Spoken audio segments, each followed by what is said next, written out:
Dernière répétition, sous le regard de Julian Black. Tout doit être parfait. Et voilà, les 4 soldats canadiens seront enterrés là, à côté de leurs compatriotes. Ils vont être inhumés ici, plus d'1 siècle après leur mort. Ils s'appellent Donegan, Priddle, Thomas, Wilson, 4 jeunes soldats canadiens, portés disparus depuis 1917.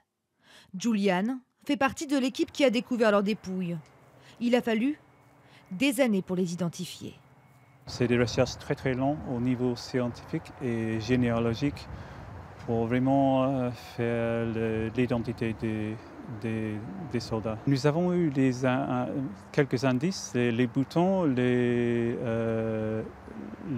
plaques des régiments sur l'épaule et quelques morceaux de tissu aussi. Des recherches qui ont permis de découvrir leur histoire.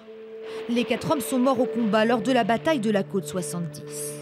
Méconnue, elle s'est déroulée ici en août 1917. En 10 jours seulement, des milliers de soldats canadiens vont y perdre la vie. Aujourd'hui encore, une grande partie d'entre eux n'ont pas de sépulture. Retrouver leurs traces est donc devenu une mission primordiale pour le Canada, mais aussi pour la commune de Loos-en-Gohelle, où se sont déroulés les combats. Il y a des combattants qui sont venus sur notre territoire pour la liberté, qui se sont sacrifiés, rien que pour les familles, qui seront d'ailleurs là, il y a 3 familles des 4 soldats qui vont être inhumés, qui seront présentes.